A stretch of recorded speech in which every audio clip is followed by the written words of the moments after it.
Hi everyone, the following presentation is a brief summary and analysis of Act 3, Scene 1 of the play Hamlet. Act 3, Scene 1 of Hamlet opens with Claudius, Gertrude, Polonius, Ophelia, Rosencrantz and Guildenstern on stage. Claudius asks for an update from Rosencrantz and Guildenstern, and they respond that they cannot figure out the reason for Hamlet's odd behavior. They do, however, mention that Hamlet was excited about the arrival of the players or the group of actors. Claudius and Gertrude hope that because Hamlet has taken an interest in the play and has agreed to watch it, that his disposition or his character is improving. Rosencrantz and Guildenstern and Gertrude leave. It is now the moment Claudius and Polonius have chosen to set up the accidental meeting between Hamlet and Ophelia. In the analysis here, take note that while Hamlet is searching for evidence about whether Claudius killed King Hamlet, Claudius is seeking evidence about what is troubling Hamlet. Polonius instructs Ophelia to walk in the room and pretend as if she is reading a book. Polonius remarks that often one has to pretend to be religious to hide one's bad deeds. He says that with devotion's visage and pious action, we do sugar o'er the devil himself. Claudius is triggered by Polonius's remark, and in an aside, which means in his thoughts, he says to himself, "Oh, 'tis true, how smart a lash that speech doth give my conscience." In other words, he thinks that what Polonius has just said is so true, and that Polonius's words provoke his guilty conscience. Polonius is so sure he can differentiate between appearance versus reality. However, Claudius admits his guilt through his aside, proving that Polonius clearly cannot differentiate between appearance versus reality.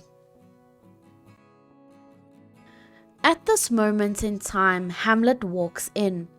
Claudius and Polonius quickly hide behind an arras or a tapestry, and Ophelia is pretending to read a book. In Shakespeare's best-known soliloquy, Hamlet agonizes over whether it is better to stay alive or rather to be dead. He contemplates that people would almost always choose suicide over the struggles life throws at them. However, Hamlet concludes that people are more afraid of what happens in the afterlife. In his soliloquy, Hamlet likens death to a long sleep.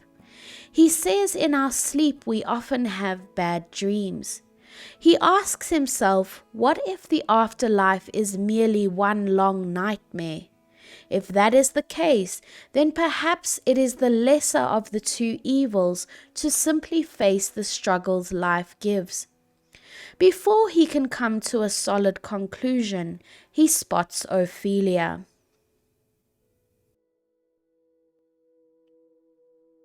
Ophelia says to Hamlet that she wants to return the gifts Hamlet gave her, but he denies having ever given them.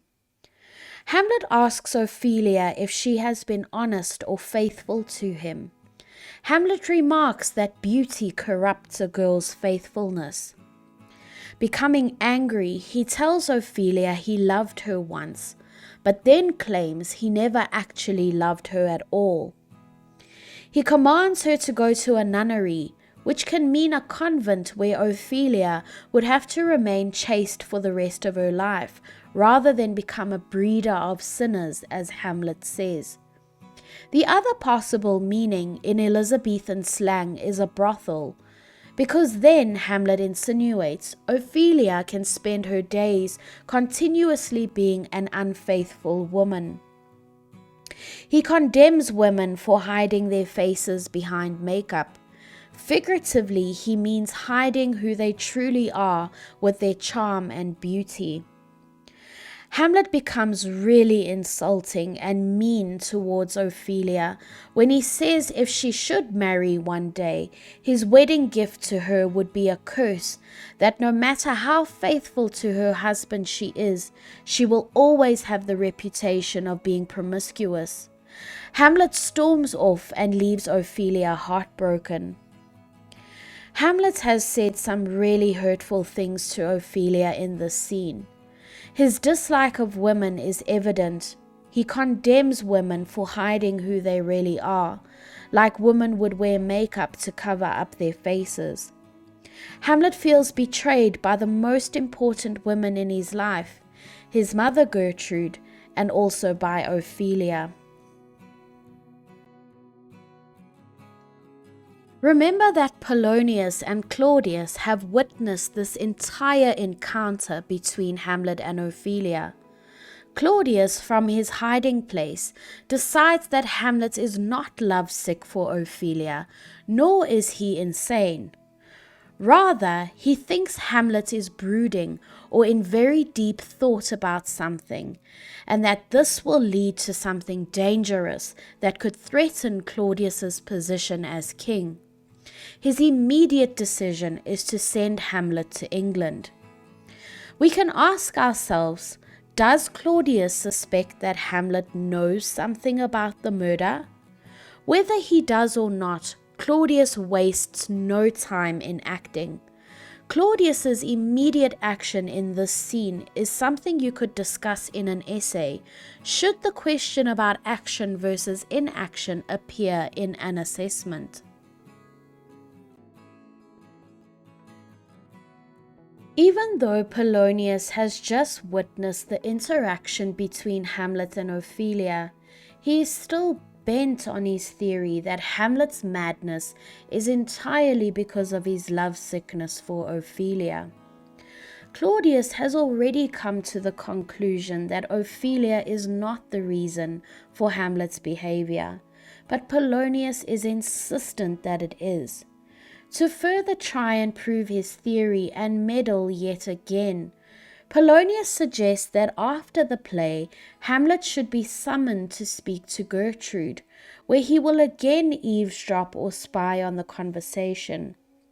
Polonius thinks that a mother may be able to elicit further information from her son. Note how Hamlet insulted Ophelia from all angles, and Polonius witnessed all of it, yet he did not say one word to console or comfort his daughter. He is so concerned about his theory and proving it right that he completely disregards how upset Ophelia is. Polonius simply uses Ophelia as a pawn in his goal of proving his theory.